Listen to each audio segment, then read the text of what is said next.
Hey friends, this is another one of the excerpt videos from Waking Not Woke episode 6, which was amazing. But it was also over an hour.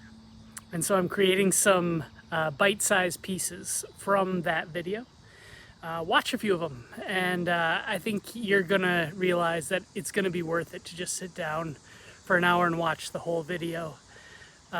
This one and actually all the videos come from Matthew 15, starting in verse 21, the faith of the Canaanite woman. You can go and you can read that story yourself and you'll be caught up. Or you can watch the video that is titled Jesus Called Her a Dog on this channel, and that'll be the really short version that'll get you caught up with this teaching. This was another one that spoke directly to me. You know, the title of this one is Can White Men Even Be Advocates?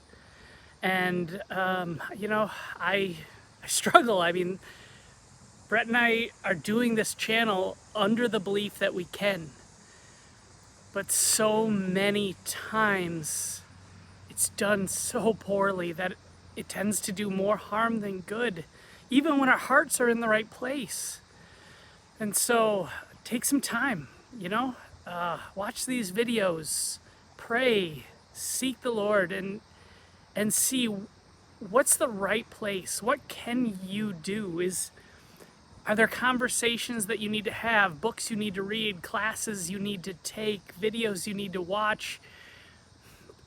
It's probably all of that together. So this is another just soul-searching, powerful video. So here it is. One of my biggest formational moments of you storming my space, Joy. I'll never forget this as long as I live. I don't remember which murder it was, but I'll never forget this. I was at home and you called me up you needed me to receive it all. And you said, I am going to do something I've never done before. I've never called a white man before. And you let me have it. All of the pain. It was the biggest gift of my life. It was so good because I don't think I would have been, I didn't understand. And I needed you to do that. I needed you to tell me because I was so blind to what the reality. I remember. I think it was. I believe because there's been so many murders, we don't know, but I think it was the verdict that came out regarding Mike Brown. I believe. It was the result of one of those verdicts, and I was in such a state of rage, and by then you and I had certainly developed a real close relationship of spiritually advising one another, and I just needed to tell somebody white how I felt, and somebody who I believe could hear me, and actually I can remember because I remember on the phone sobbing at one point where I couldn't even get the words out. I was so I feel like it was just yesterday. I was so distraught, and I just said everything that I ever wanted to say to white people to you, and I appreciate, I want to go on record appreciating the fact that you you continue, you encourage me to, I'm going to be here, I'm going to listen, I'm still listening, and whatever else you got to say it, and so and I know it had to be hurtful because I was trying to be hurtful, but it was cathartic. That's what it was for me to be able to do that. And you're only one person. You're only one white person. I'm only one black person.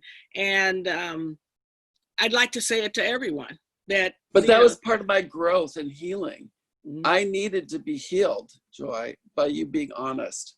Mm-hmm. And I'll never, that was a transformational part of my own discipleship out of white supremacy. It was good. I'm sorry, I'm kind of going off here. Anybody else? Donna, you're. Now, I'm thinking of when the disciples say, send her away. Now, as a woman reading that, I just want to barf. I feel like send her away. And what it makes me feel like is how many times I felt ignored, unappreciated, even dehumanized sometimes, like you're just a woman, And so, when I read that send her away, it really resonates with me, like I'm still not good enough.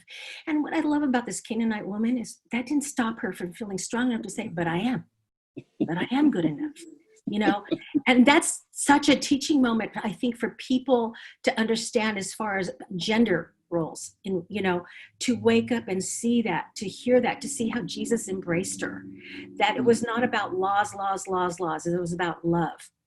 And that's what I think we forget. People still pay attention to laws and rules and regulations, the systemic racism that you talk about in the temples, and it's still happening today.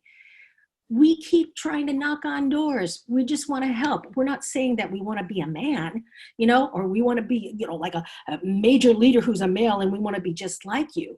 It's not like that. We just want to be heard and feel like, you know, we have souls too. God created us too. We need to feel that we're useful. So Send Her Away was really kind of tough because it was ignoring her. And that's often, and I don't know about you, Lynn and Joy, but I often feel ignored. Yeah, and even the fact that they were, I mean, they said it out loud, Send Her Away, but there is the sensation that hangs in the room. Yes. Back to David's point of when do we feel, or what is happening that makes us feel, you know, unwelcomed. Well, in the room, there's a thought, and I'm telling you, as soon as one male in the room entertains that thought, the woman in the room can feel it. First of all, yes. Secondly, the other males are, send her away, because we can get back to what we were doing before she entered into the room. Would this be, I'm going to ask a question, would All Lives Matter be a way of sending them away? You know, the response, when you hear Black Lives Matter and then the response is All Lives Matter, it's like, that's another way of saying send her away. Send that lowly person, that poor person who, and again, we're talking about the temple politics, and one of the reasons people were excluded is because they didn't have the wherewithal, the money, the resources to be invited in, right? There are those who are on the outside. There are the outsiders and the insiders. And so even in the cases of Black Lives Matter, the whole point of that proclamation is saying we matter and we have a right to be included. And then there's the response, all lives matter, so send her away, right? Mm-hmm. Mm-hmm. Yeah, very good. I would even add to that, when you think about what was going on at that time too, and her being under this oppression of people and still having to make this decision, as you said, Donna, I'm going to do this thing regardless. I'm not going to let the oppression, I'm not going to let the fear stop me from taking my rightful position at the table. And although you may not like it, you may not agree with it, I'm still going to sit at the table. I'm not going to allow the fear to do that.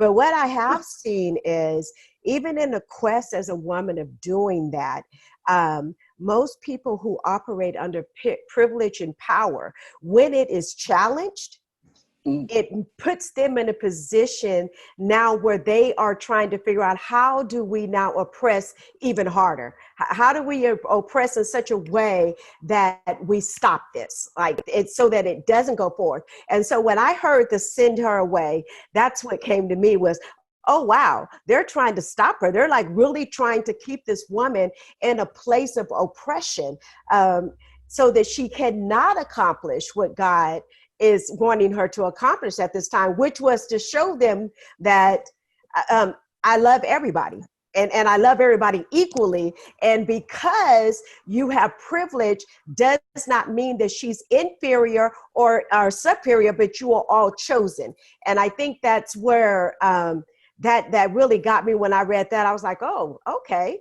So when we step up, they get angrier and figure out ways of suppressing or oppressing in another way.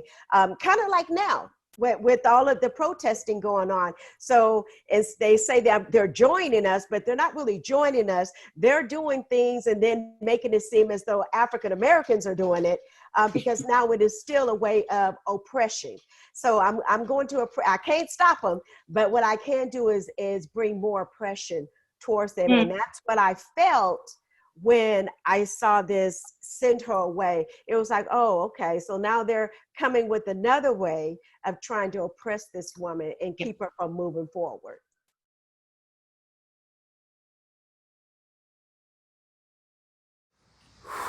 I couldn't hope to add anything to that. Wow. Thank you all so much that have been involved in the making of these videos, and those of you who are watching these videos. You know, yeah, click subscribe, click to be notified. This content is so important. Yeah.